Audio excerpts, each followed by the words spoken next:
और मन की बात करते करते हमारा मन मार दिया कि जो प्रधानमंत्री बोलते हैं वो कभी सच नहीं होता।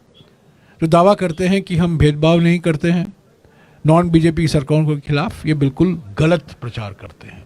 प्यार के साथ दिल को दिल से मिला करके जिस प्रकार से वो प्यार बांट रहे हैं, बुजुर्गों में, किसानों में, युवाओं में, महिलाओं में, बच्चों में।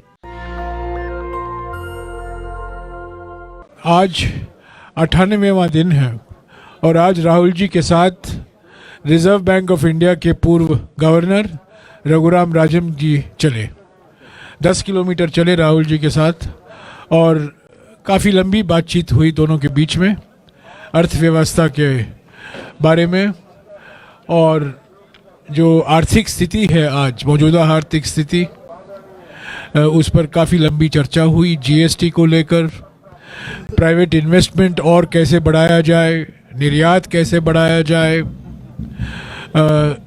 डॉलर और रुपये के बीच में जो वैल्यू है वो क्या दर्शाता है, और क्या आर्थिक स्थिति इतना मजबूत है जितना कि वित्त मंत्री दावा करती है संसद में, उसको लेकर काफ़ी लंबी चर्चा हुई।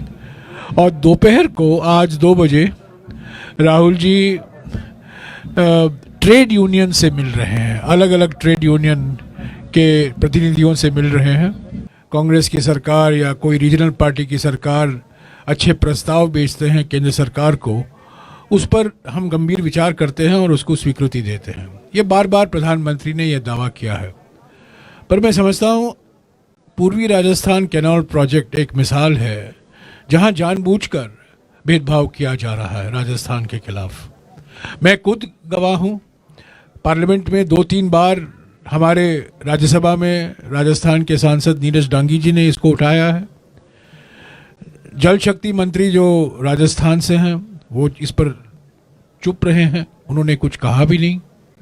पर ये बात जो अभी मुख्यमंत्री ने कही कि 13 ज़िलों के लिए जो ये फ़ायदेमंद होगा, और जिसके बारे में प्रधानमंत्री ने खुद जयपुर और अजमेर में वादा किया था कि इसको हम इस परियोजना को आगे ले चलेंगे और केंद्र सरकार को इसको राष्ट्रीय प्रोजेक्ट का दर्जा दिया जाएगा, जिसका माने ये होता है कि 90% खर्चा केंद्र सरकार की जिम्मेदारी बनती है।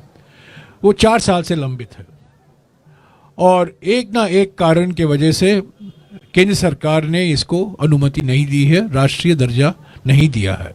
तो ये एक मिसाल है कि जो प्रधानमंत्री बोलते हैं वो कभी सच नहीं होता। जो दावा करते हैं कि हम भेदभाव नहीं करते हैं नॉन बीजेपी सरकारों के खिलाफ, ये बिल्कुल गलत प्रचार करते हैं। दूसरी बात जो अभी अशोक जी ने कहा, और मैंने पहले भी कहा है, मैं इसको दोहराना चाहता हूँ कि राजस्थान में 90% आबादी चिरंजीवी से कवर हुआ है। ये और किसी राज्य में नहीं है। अलग अलग राज्यों में, तमिलनाडु में, केरला में जैसे राज्य हैं, कर्नाटक में मुश्किल से 40% कवरेज होता है। आयुष्मान भारत जो केंद्र सरकार की योजना है जीवन बीमा के लिए, वो सिर्फ बीपीएल परिवारों तक सीमित है, पर राजस्थान में जो चिरंजीवी योजना है वो सभी परिवारों के लिए लागू होता है। और दूसरी बड़ी बात है चिरंजीवी के बारे में, मैं आपको कह दूं, लोग भूल जाते हैं कि ये इन पेशेंट और आउट पेशेंट दोनों के लिए लागू होता है।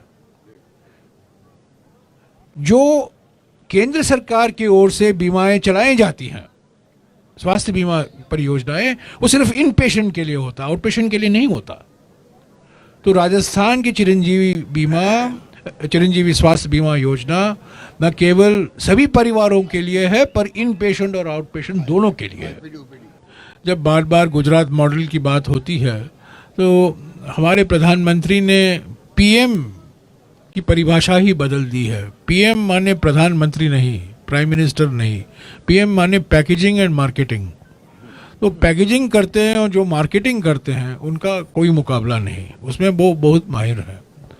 असली बात तो ये है कि अलग अलग राज्यों में जो काम किए गए हैं वो गुजरात सरकार से भी बहुत अधिक प्रभावशाली हुए हैं और जनता के लिए फ़ायदेमंद हुआ है। आप सब देख रहे हैं किस तरीके से जब से भारत जोड़ो यात्रा ने राजस्थान में प्रवेश किया है, राहुल गांधी जी के साथ हजारों हजारों की संख्या में सुबह 6 बजे से लेकर के और शाम को 6:30 बजे तक, जब उस दिन की यात्रा का समापन नहीं हो जाता तब तक किस तरीके से लोग बाग चल रहे हैं, कितना उत्साह है, उनके प्रति जो प्यार, लगाव, जो अपनापन और जो आशा राहुल जी से उनको है, इसलिए लोग बीच बीच में आते हैं। राहुल जी जब समय मिलता है उनको बुलाते हैं। जब उनसे पूछते हैं तो मैं तकरीबन साथ ही रहता हूं, 2-4 कदम आगे पीछे हो सकते हैं, लेकिन मैं पहले दिन से राहुल जी के साथ में पैदल यात्रा में चल रहा हूं। एक ही बात कहते हैं कि हमें रोजगार के नाम पे ठगा गया, हमें किसान की आमदनी दुगुनी करने के नाम पे ठगा गया, हमें महंगाई कम करने के नाम पे ठगा गया, हमें लोकतंत्र को मजबूत करने के नाम पे ठगा गया, और मन की बात करते करते हमारा मन मार दिया। हमने सोचा था मोदी जी काम की बात करेंगे, लेकिन 8 साल से ज्यादा हो गए उन्होंने कभी काम की बात नहीं की। केवल और केवल विदेशी भ्रमण, विचित्र वेशभूषा और लोकतंत्र को कमजोर करके तानाशाही सरकार चला करके अपनी मर्जी से सबको डराने का काम कर रहे हैं, भाई को भाई से लड़ाने का काम कर रहे हैं। इसलिए राहुल जी, आप ये यात्रा ठीक कर रहे हैं, आपके उद्देश्य व्यापक हैं।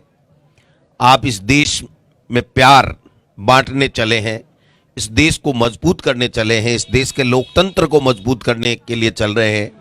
इस देश में जो भाइयों को बांट करके नफरत का माहौल फैलाया जा रहा है, उसको लोगों के दिलों में प्यार पैदा करने के लिए चल रहे हैं। और आपके परिवार का, आपकी पार्टी का जो समर्पण है इस देश की एकता और अखंडता के लिए, वो युगों युगों तक याद रहेगा। उनकी समस्याएं भी होती हैं, हमारी सरकार से भी उनकी काफी अपेक्षाएं रहती हैं, क्योंकि उन्होंने आशीर्वाद देकर के यहां राजस्थान में कांग्रेस की सरकार बनाई थी। काफी लोग ऐसे भी मिलते हैं जो हमारी सरकार की विभिन्न फ्लैगशिप योजनाओं की बड़ाई भी करते हैं। ओपीएस के लिए जुनून, मुख्यमंत्री चिरंजीवी योजना के लिए मुक्त कंठ से प्रशंसा, किसानों के कर्जे माफ से खुशी, नेशनलाइज बैंकों के लिए जरूर मांग करते रहते हैं। लेकिन जिस प्रकार से किसानों के जीरो बिल आना, इंग्लिश मीडियम की स्कूलें, कॉलेजें खोलना, ये सब बातें भी राहुल जी को बताते हैं।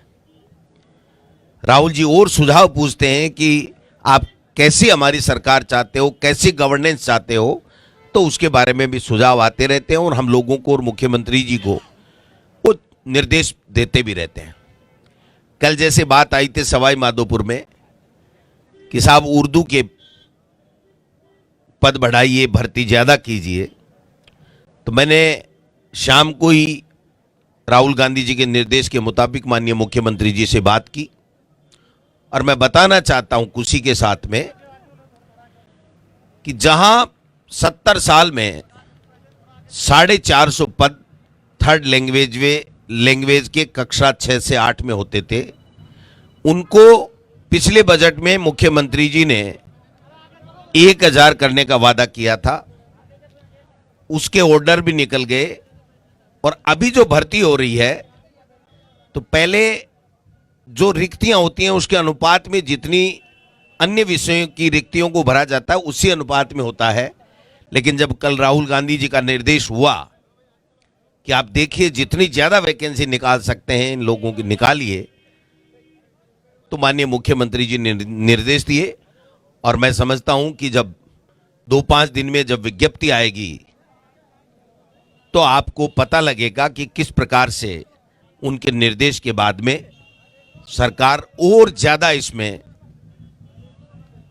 ये जो भर्ती हो रही है रीट की उसमें L2 में होगा। तो मैं समझता हूं कि ऐसे समस्याओं का समाधान भी हो रहा है और प्यार के साथ दिल को दिल से मिला करके जिस प्रकार से वो प्यार बांट रहे हैं बुजुर्गों में, किसानों में, युवाओं में, महिलाओं में, बच्चों में, तो ऐतिहासिक है। ये हिंदुस्तान के नहीं बल्कि विश्व के इतिहास के पन्नों में ये लिखा जाएगा कि इस प्रकार से गांधी आजादी के समय आजादी दिलाने के लिए खड़ा हुआ था और अब एक गांधी, राहुल गांधी, इस देश में प्यार बांटने के लिए देश के लोगों की समस्याओं को सुन करके उनकी समस्या को अपनी समस्या मान करके उसकी आवाज बन करके देश के लोकतंत्र को मजबूत करने के लिए निकला है और हम सब साथ में कंधे से कंधा मिला करके निकले हैं। आप सब लोग मीडिया के बंधु भी साथ दे रहे हैं, मैं आपका भी धन्यवाद देना चाहूंगा। मुझे बोलने का अच्छा मौका दिया, इसके लिए जयराम रमेश साहब को बहुत बहुत धन्यवाद। जय हिंद, जय भारत। नेशनल दस्तक की आपसे गुजारिश है कि अगर इसको बचाना चाहते हैं तो नेशनल दस्तक को सब्सक्राइब करने के लिए रेड कलर के सब्सक्राइब बटन को दबाएं, फिर बेल आइकन की घंटी दबाएं। नेशनल दस्तक को बचाने के लिए बहुत जरूरी है कि हर खबर को शेयर करें, लाइक करें, कमेंट जरूर करें।